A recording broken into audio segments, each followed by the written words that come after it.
speaking of big names, you definitely will know. Have you heard about what's happening with the Blake Lively, Justin Baldoni case? All right, I'm just gonna walk, because I actually held that. Can you hear me okay like this? Okay. Okay. Are you obsessed with this case? All right, there are millions of people who are obsessed with this case. I'm gonna give you a little background on it, and then you will be obsessed with it. And I'll tell you, there's a reason why conservatives in particular are following this so closely. It makes sense to me. All right, so you know who Blake Lively is, right? Most people know her. Yeah, see, the people who are booing, they know. Then there's this guy, Justin Baldoni, who's not as well known. And yeah, see, they've been following the story. So he optioned this book called It Ends With Us, and it's about domestic violence. And he managed to get Blake Lively to star in his movie, across from him. He played the abusive guy, and she played the woman. And this is the thrill of a lifetime for this guy. You know, he had done another TV project, but nobody knows who he is. So he gets Blake Lively. She's married to Ryan Reynolds. These are Hollywood A-listers. He's gonna put him on the map. And she agrees to be his female co-star. Great, they're off to the races. Well, shortly into production, Blake Lively is very dissatisfied with virtually everything around her and decides to allege that Justin Baldoni, this, forgive me, very effeminate, evolved, modern feminist man bun kind of guy, is like this virulent sexual harasser who can't stop harassing one of the biggest stars in Hollywood in front of everybody on the set. I've got questions. I'm not sure why he would do that, whether he'd have the guts to do that, or whether the man bun is the most likely harasser in general. But you never know. Sometimes the ones who kind of bend over backward to be as woke as possible are the most, so okay, I'm open-minded about it. This is going someplace, would you trust me? I'll get us there. So she says he's been harassing her, and they bring in some team, and he says, whatever you want, I will do it or not do it, you tell me. So they go forward. Well, we move forward in the story, and she's got to go do PR for the film. And she goes out in the summer, this past summer, and she had about 2 minutes of bad PR. The problem for Blake Lively, in my opinion, is that she does not improve upon acquaintance. And so the more time we got to spend with Blake Lively, the less we liked her, the more her promotional efforts for a film about domestic violence felt off. She was full of giggles and laughter and wanted to promote her liquor brand. Nothing says domestic violence like a bottle of tequila. What? So it felt weird, and she started to get hit by some of the media for being insensitive. Then this one reporter re-upped a video in which she interviewed a then 8-month pregnant Blake, and kicked off the interview as you would do as a journalist if there's something obviously different about somebody physically by saying, oh, you have such a cute baby bump. And Blake was taken aback, even though it was obvious, and said, oh, so do you. The reporter was not pregnant. It was a nasty jibe at her for no reason. So normal people at home who don't care about this woman at all are looking at her like, I don't like her. She seems like a bully. She seems like somebody who punches down to somebody who's only trying to do something nice for her. So negative press swirled around her during this whole, like a month, right? Later, she would describe this as though it was the pile-on against Trump. Honestly, it's like most of us, especially in Republican politics or the news, this is called Tuesday for us. It's like, grow up. You're in the public eye. You've got probably hundreds of millions thanks to your husband. Just shut up. No one cares that you got a couple of bad articles about you in the Daily Mail. She winds up suing Justin Baldoni. She files a complaint with the Human Rights Commission out in California saying, he sexually harassed me, and then he retaliated me by pushing all this bad press about me. He was behind it because I found his agent, his PR agent's nasty text saying, we can ruin her. If we have to ruin her, we will. And those texts do exist.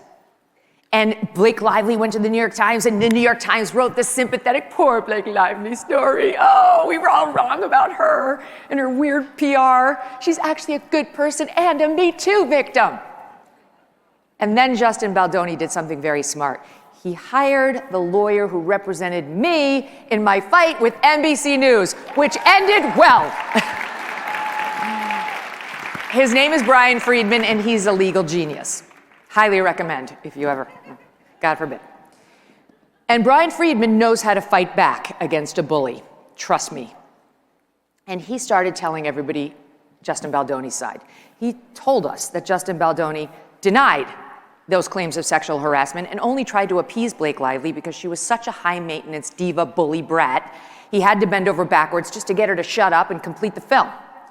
He told us that Justin Baldoni claims she tried to take over his movie because she has a history of saying, okay, I'll be the star, but what I secretly want to do is direct it and edit it and produce it. I want all the roles for me and only me. I want full control because I am a controlling bully.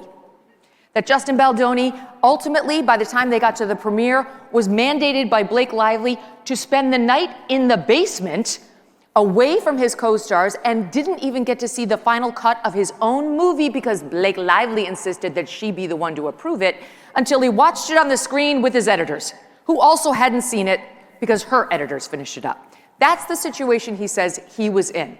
So it's a real he said, she said. Who's telling the truth? Is he some creep harasser who took a shot at somebody like Blake, jeopardizing his movie and his future career? Or is she just extremely high maintenance and someone who plays the victim when she doesn't get her way? Well, I've got my opinion, and I think you can guess what it is based on our little discussion here. The other thing is Brian Friedman produced text messages between Blake Lively and Justin Baldoni. So we don't have to take his side's word for it. And what they showed is that Blake Lively has got a bit of a God complex. She's texting Justin Baldoni about how she sees herself as Khaleesi from Game of Thrones, mother of dragons. Did you watch that? You know what I'm talking about? Yeah. So Khaleesi is stunningly beautiful. She's this effervescent, strong character with temerity and resilience, and she's fierce. She's literally the mother of dragons in Game of Thrones. That's her. That's me. That's Blake. And she says, and I've got the greatest dragons on earth, Ryan Reynolds, and my best friend, who is Taylor Swift, though she's not named or they blacked it out.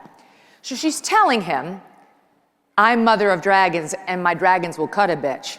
And my dragons are named Ryan Reynolds and Blake Lively. So the message is pretty clear. Like, okay, she's a powerful person with powerful friends. And she's got a bit of a God complex. All right, now we get into litigation. She files her human rights campaign. The movie comes out, it does all right. He's in the basement for the premiere. And he hires Brian Friedman and countersues her and the New York Times for $400 million, claiming this is a massive defamation. Okay? Drags Ryan Reynolds into it as well. And now we're off to the races. And where do things stand now as a result of all this? As a result of Blake Lively apparently wanting control of a movie she did not control, wanting to get the camel's nose under the tent as an actress and then take over the entire production, mission creep on steroids, and was shocked when Justin Baldoni did not want her to do those extra things.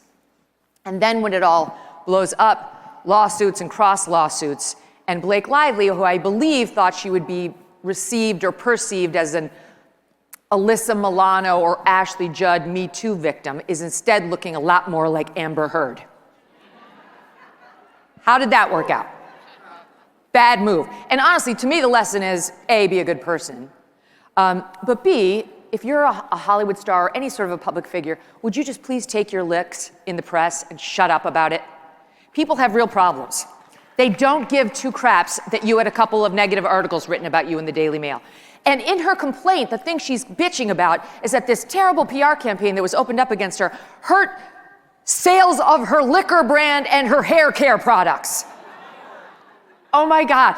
Right? Like, while this is going on, inflation's like at 9%. Get a grip. Okay. So it was a terrible idea. They shouldn't have done any of this, but I think the reason that conservatives are so interested in this is a couple of fold. Number one, you seem to be watching the unwrapping of a public figure, like the unspooling. You know you've caught someone in what you believe is a lie. That's how I feel. And it's amazing to see it told and to kind of gone down the lane like, okay, maybe, here we go. Oh, wow, because Baldoni's released these text messages. She says he inappropriately smelled my neck when we were doing a scene. Then you see the scene. They're dancing, they're caressing, they're making out. It's like, but the neck thing was too much when he smelled it? Like, all right. They went into my trailer when I was breastfeeding my baby. You're like, that's disgusting. What's wrong with these people? Then you see his text message where she says, come on over to my trailer. I'm breastfeeding baby, but it's fine. Yeah, she says his weird producing partner showed me porn. I'm like, these people are freaks. Then you see what he actually says he showed her, the producing partner, which was she was filming a birth scene in the movie, and it was a still shot of a water birth his wife had at home. You can't see anything X-rated. It's a PG photo. You can't see anything at all. It's like artistic. It made me wish I had a water birth. All right, so you wind up kind of feeling a little bitter. And this is where we come in. Because everyone in this room, because you're here, I know this about you, you've been gaslit to high heaven every time you've picked up a newspaper in the United States. Every time you've turned on CNN. You've been lied to. You've been bullied or seen others with lesser power bullied by the media and the leftist Democrats. You have been the victim of overbearing and controlling leftists who think they are the final arbiters of what's best for you and your life. And it's wonderful to see someone fighting back, right? She's become like an avatar for leftist overreach in a different, special way. I really believe this is why so many people on the right are kind of into this story. Just kind of want to see how it ends. Will it end as it ended for us on November 5th? Because we were pretty happy with how that went. Right? Or is it going to be something else? I mean, only time will tell. But it's bringing up like room to explore the past 10 years that we've all been through and how, Trump put a period at the end of it, we hope, or at least the beginnings of the end.